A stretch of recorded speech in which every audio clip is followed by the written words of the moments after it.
looking at those images, we'll have to wait and see if Iran actually managed to pull out all of the uranium, or if they didn't manage to, and America, as they maintained, utterly destroyed these bases and removed any sort of left assets that Iran had as far as nuclear capabilities go. Let me also bring in on this broadcast Niranjan Marjani, former foreign affairs expert, who's joining us on this broadcast. Mr. Marjani, thank you for your time here on India Today. You know, we're analyzing images that have come in that show what happened on June 19th and June 20th, just before these strikes by America, that seem to suggest that the uranium perhaps was moved out of Fordo because Iran kind of foresaw this happening, foresaw that America may just strike some of these sites. America, Israel maintain that they've achieved that goal of targeting the nuclear sites. So as far as America and Israel go, is this the end of, you know, their attacks on Iran, the end perhaps of Operation Rising Lion? At the moment, it is difficult to say if this is the end of attack on Iran, because after yesterday's strikes on Iran's nuclear facilities, like the Americans claim, Iran may be preparing to attack on American fleets that are present in the region, as well as on Israel. So I don't think this is the end of attack on Iran by either Israel or by America. I think we may expect the conflict could escalate from this point further, because now it is possible that the navies of America and Iran may come into play, and that Iranian Navy may also launch attack on American fleet, and America could further retaliate by launching more attacks on Iran. So I believe this is hardly the end of the conflict and the end of attack by Israel or America on Iran, because Iran will most likely retaliate in some manner, as far as I see the situation unfolding.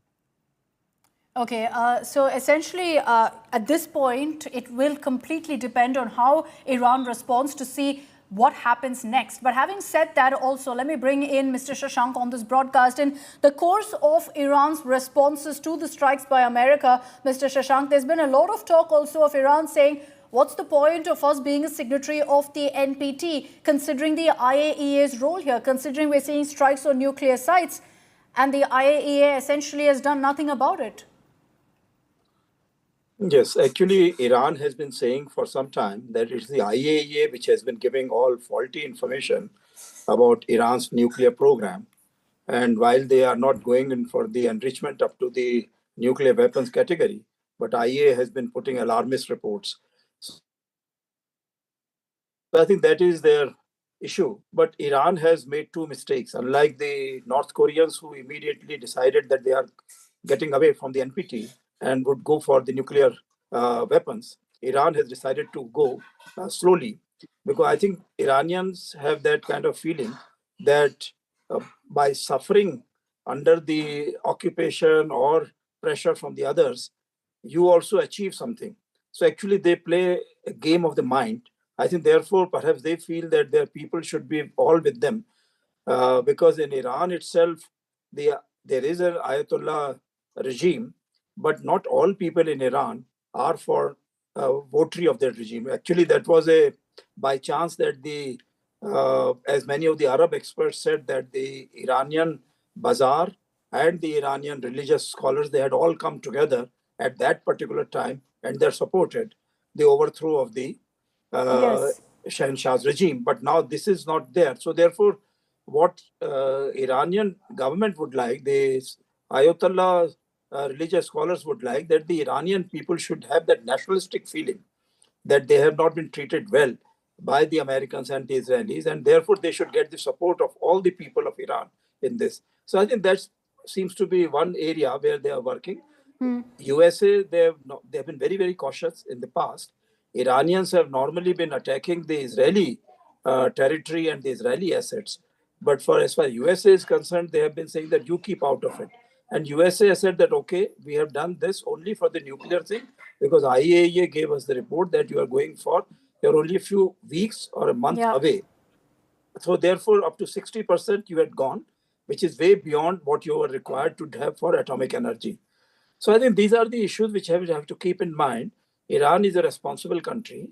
Iran is a civilizational country. I think they will consult their possible friends, maybe Turkey, maybe the Organization of Islamic Cooperation, maybe Russia, China, and others, and see to what extent they should try to follow the path of negotiation and Yeah. diplomacy, and to what extent they should ask their proxies or themselves to carry out those attacks. I Because agree their with you, friends will Ambassador also suffer. Shashank, that there will be a number of factors here that we have to consider, including domestic pressure for the Iranian leadership to immediately act. They don't want to be seeming weak against America, that America strikes them in the heart of Iran and then they just watch by. For Khamenei, this will be a test as well, where he wants to show that he's a strong leader, especially with all of this buzz of a regime change in Israel and America talking about, or rather hinting at, a regime change in Iran. At such a time, he will want to show the image of a strong leader. So in all likelihood, that's what will perhaps push him into going ahead and ensuring a retaliation. In what manner, what form that will be, we'll have to wait and watch.